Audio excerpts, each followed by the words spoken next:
Bismillahirrahmanirrahim. Hari ini tepat hari ke-7, mengikuti gerakan membacakan buku sebelum tidur. Kali ini buku yang dibacakan masih tetap buku Sirah Nabi, seri Penakluk Fir'aun, kisah Nabi Musa alaihissalam dan Harun alaihissalam, dalam paket buku Sirah 24 Nabi dan Rasul teladan utama. Bismillahirrahmanirrahim. Sudah banyak yang mengetahuinya seorang Musa ini. Kemudian Musa kecil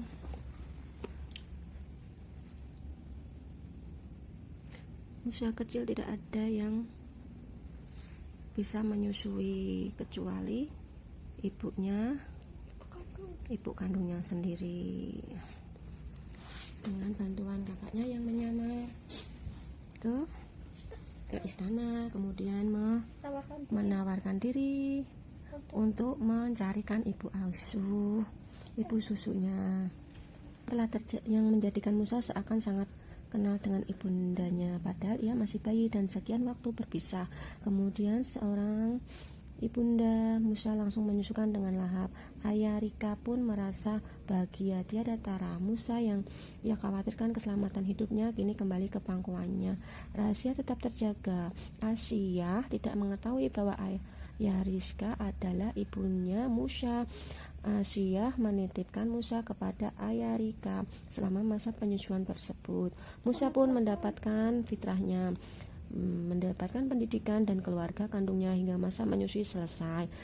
Selesai masa penyusuan, Musa kembali ke istana Fir'aun hingga dewasa. Ia terus diasuh, dididik dan dibesarkan laksana raja dari kertas Fir'aun dan berpakaian ala kerajaan Mesir. Musa mendapatkan pendidikan di masa asuhan ahli pendidikan yang terlatih. Karena pendidikan itu, Musa tumbuh menjadi orang yang kuat dan cerdas. Pengetahuannya berkembang. Secara fitrah ia tahu bahwa Fir'aun bukanlah Tuhan. Ia pun tahu bahwa dirinya adalah keturunan Bani Israel, bukan anaknya Fir'aun. Sebuah siang, Musa sedang berjalan-jalan di sekitar kota. Ia melihat dua orang sedang bertengkar. Lalu, seorang berasal dari Bani Israel, sementara itu, seorang lainnya berasal dari kaum Kipti, yaitu kaumnya Fir'aun. Musa bermaksud melerai pertengkaran tersebut. Namun, tanpa sangka, Musa justru mendorong lelaki itu dari kaum Kipti hingga tersungkur dan meninggal. Tenaga Musa memang luar biasa yang kuat. Ia sendiri tak menyadari hal tersebut. Akhirnya Musa kembali bertemu dengan lelaki Bani Israel. Apa yang terjadi? Yang kemudian bertengkar lagi. Ia sedang bertengkar dengan orang lain. Musa kesal melihat hal itu. Sungguh ternyata engkau termasuk orang yang jahat, kata Musa tegas kepada lelaki Bani Israel. Tangannya Musa bersikap hendak memukul orang itu. Si lelaki Bani Israel takut, dan kalau Musa memang benar-benar memukulnya, ia memohon belas kasihan hingga berkata, "Wahai Musa, apakah engkau akan membinasakanku sebagaimana engkau membiasakan orang yang kemarin? Apakah engkau ingin menjadikan orang penguasa di muka bumi ini dan tak ingin menjadikan orang yang memperbaiki bumi?" Kalimat si lelaki Bani Israel meredamkan amarah Musa. Namun perkataan itu menyiarkan kabar Musa telah membinasakan Fir'aun. Kabar itu pun segera sampai ke dalam istana Fir'aun. Musa, para pembesar istana merencanakan persengkongkolan untuk menyingkirkanmu. Salah seorang dari istana yang dekat dengan Musa menyampaikan hal tersebut. Bagaimanakah nasib Musa selanjutnya? Mengapa ia hendak disingkirkan dari istana? Setelah Musa diusir dari istana Fir'aun, Musa berjalan tertatih dan meninggalkan istana Fir'aun. Orang-orang lalim di sana telah memutuskan untuk membalas Musa karena telah membinasakan salah seorang kaum mereka.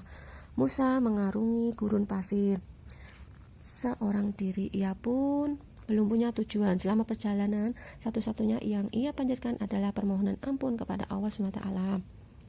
Musa beristirahat di bawah sebatang pohon. Namun belum lama beristirahat, ia mendengarkan kegaduhan. Ternyata rombongan pengembala sedang sibuk berbagi air dari sumur yang dekat tempat Musa beristirahat. Musa memperhatikan kedua perempuan itu. Ia menghampiri keduanya dan bertanya, "Apa yang membuat kalian menunggu di sini? Kami hendak mengambil dan memberi minum ternak kami, namun kami tak mungkin berdesakan dengan para lelaki pengembara lainnya. Kami harus menunggu. Kami melakukan ini karena ayah kami sudah tua. Ia tak bisa mengembala hingga kemari." Sesampainya di rumah, keduanya menceritakan kejadian tadi. Kedua perempuan itu amat takjub dengan kecepatan Musa bekerja. Setelah mengucapkan terima kasih, keduanya pun berpamitan pulang. Sesampainya di rumah, keduanya menceritakan kejadian tadi kepada ayah mereka. Ayah mereka adalah Syuaib, seorang nabi Allah SWT. Mendengarkan cerita anak-anaknya itu, Syuaib pun ingin mengucapkan terima kasih secara langsung. Ia memutus salah satu anak perempuannya untuk mengundang Musa menjadi tamu. Di rumah Syuaib, Musa diajak makan dan tinggal di sana. Orang tua itu kemudian menanyakan kisah Musa. Mendengar kisah hidup Musa, Syuaib berkata, "Janganlah engkau khawatir dan takut, negeri kami ini tidak tunduk kepada Mesir. Orang lalim itu tidak akan sampai di sini." Lama tinggal di tempat itu, Syuaib tertarik dan akan kejujuran dan kesantunan Musa.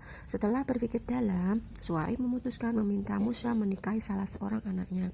"Jika engkau tertarik dengan tawaranku Musa, sebagai mas kawin engkau bekerja di sini selama 8 tahun.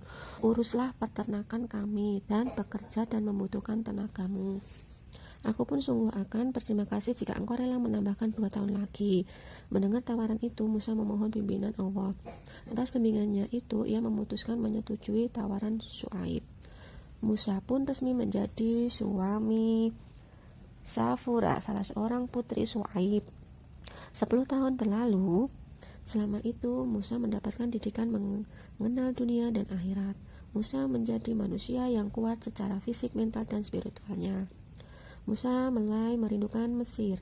Setelah mempertimbangkan segalanya, ia memutuskan untuk kembali ke tanah kelahirannya itu. Ia pun mengajak keluarganya untuk ikut bersamanya. "Sudah siap semua jalan? Esok kita akan memulai perjalanan ke Mesir," seru Musa. Di tengah perjalanan di tengah gurun Tur Sina, cuaca tidak bersahabat, keadaan gelap gulita. Musa sekeluarga tersesat. Mereka semua menggigil kedinginan. Terus mereka semua mohon bimbingan Allah SWT. Musa melihat cahaya terang benderang di gurun itu. "Aku melihat api di sana," seru Musa. Musa meminta keluarganya tetap di tempat. Ia hendak mencari api untuk menghangatkan keluarganya. Tiba-tiba Musa pun tersungkur ke tanah. Apa gerangan yang dialami Musa saat itu? Lanjutnya, Musa tak peduli dengan penuh yang menganak sungai di tubuhnya. Ia terus menelusuri curamnya Tur Sina sendiri. Semangatnya begitu tinggi, tidak semakin dekat dengan api yang dilihatnya. Ternyata api itu adalah satu lembah gunung Tur Sina.